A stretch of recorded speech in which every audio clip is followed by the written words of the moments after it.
Hello, I'm Dr. Kent Voss. I am the trumpet professor at Campbell University, and today we're going to look at the Timothy Johnson piece entitled Promenade, which is the piece for the 2012-2013 All-District High School audition in North Carolina. Now this piece is written in a very triumphant and heroic style. I think it's important to choose a tempo that works for you to get your best style on this piece. They suggest quarter note equals 112 as a tempo. Sometimes that can become very frantic sounding, and of course, heroic and frantic really don't go together. So I would just encourage you to don't feel like you have to necessarily stick to that exact suggested tempo, but choose a tempo for you that helps you sound your very, very best on this piece and really helps get the musical style across. Now, if you purchased the book that this comes from, it came with a CD that has a great recording of the entire piece by Philip Smith, the principal trumpet of the New York Philharmonic. And if you don't have this CD, you can go to the Kernow Music website, and they have an MP3 you can download of this piece. And it's a great reference recording. I hope you all check it out. What I'm going to do today is not play the entire piece. Some of it's a bit repetitive in a couple places. I'm going to touch on a few specific places and give you some suggestions that you can work into your practice while you're getting ready for your audition. So looking at the beginning,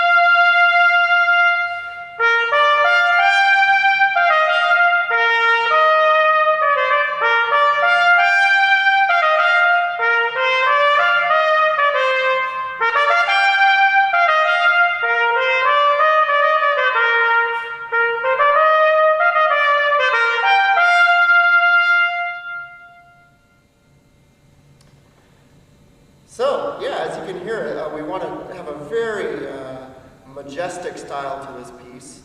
One idea to keep in mind while you're practicing this, I always suggest slowing things down and working on it in sections. So for example, if we take the first 4 bars of this piece and play it slowly, one thing we'll want to think about is having these musical lines not seem like they're jumping up and down, even though there are some intervals in this piece. We want to very much smooth them all out and have it seem very horizontal, I like to say, as opposed to vertical. Note length helps a lot with this. Sometimes when we shorten notes, it kind of breaks up our flow of the line, so keeping the notes nice and long.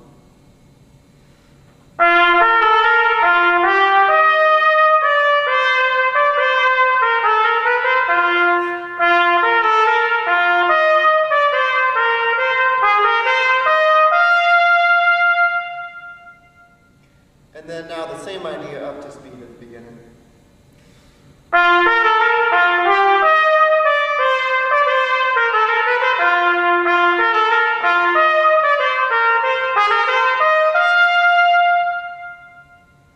Great, and then I always suggest, working on it in sections, and then once you get all these individual sections down really well, you can stitch them all together, and it'll save you time in the long run while you're practicing this piece.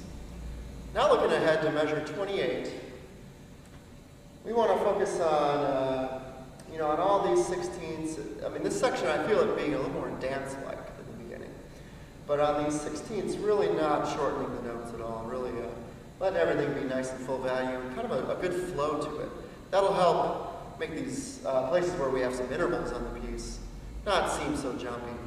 Like I was saying, more horizontal, linear phrases to the music.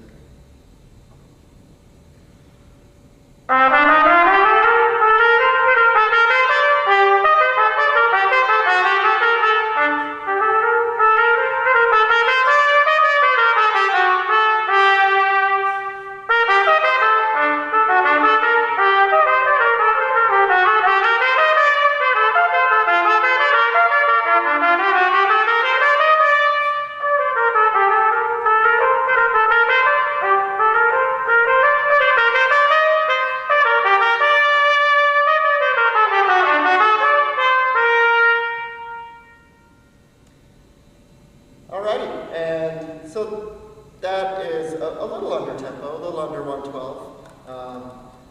However, that's not a bad tempo to take this. Once again, we don't want it to sound frantic. We don't want to sacrifice the musical touch. So if we're going to go a little faster at 28.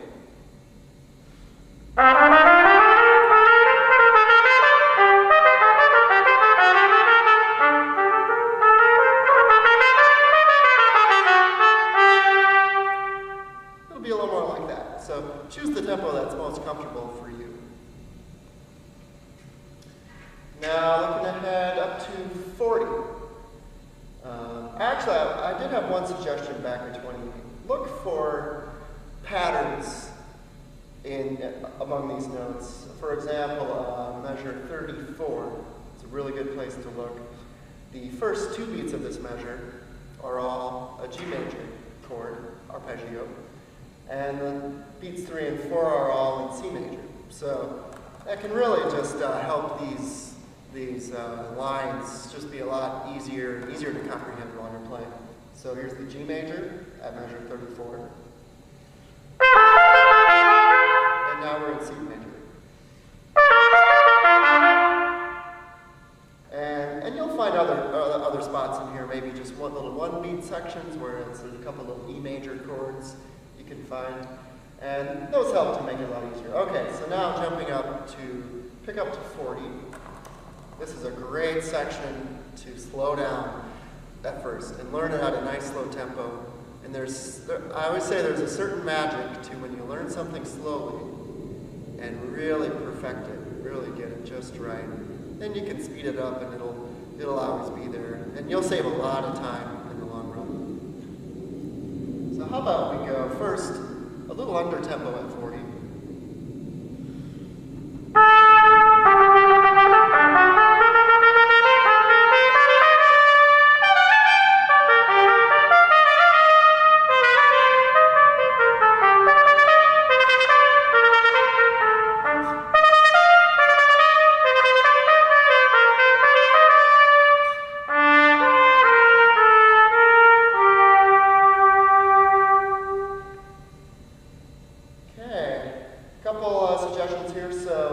And then we'll do it up to speed.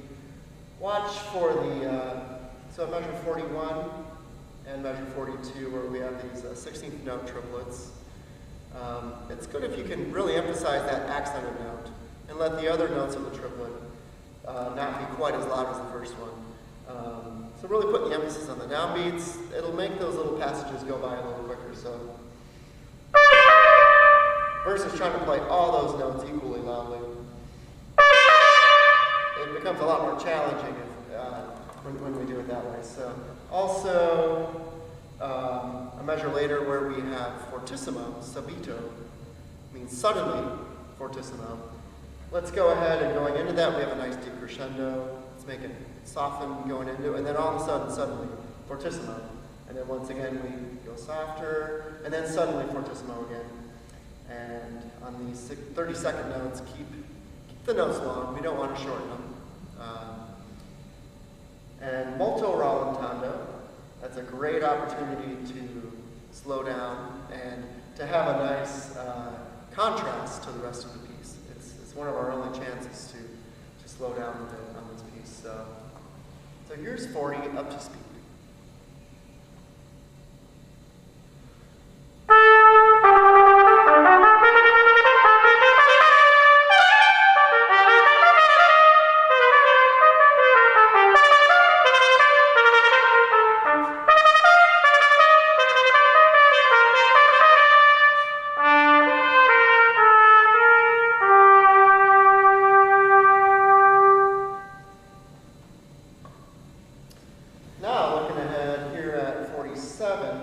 It's very similar to the beginning. It has a little bit of embellishment to it.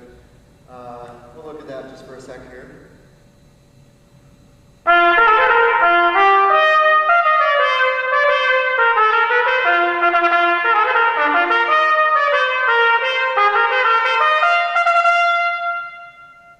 And so on. So let's move down to going into 57. It's a great, awesome, heroic section.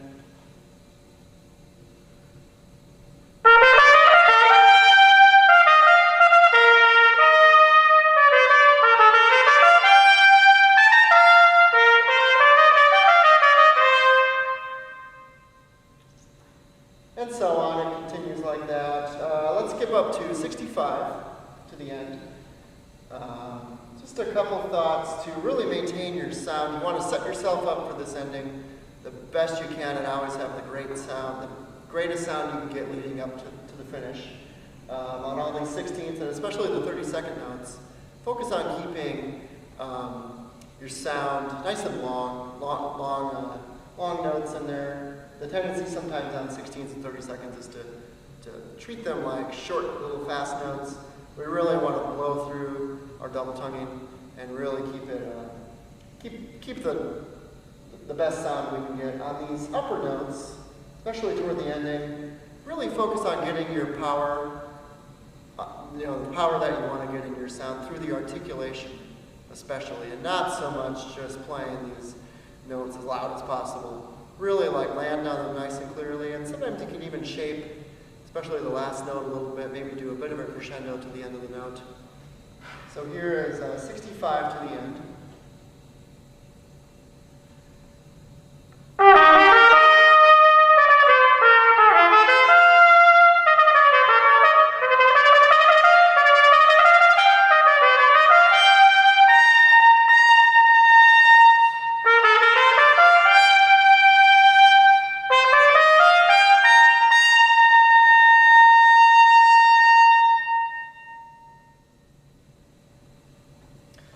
And that'll do it for Promenade. I wish you all the very best in your preparations and practice, getting ready for your upcoming auditions. And one other thing I want to talk about, at Campbell University, in the trumpet studio, we offer a free lesson for any high school students interested who are working toward all-district and all-state band.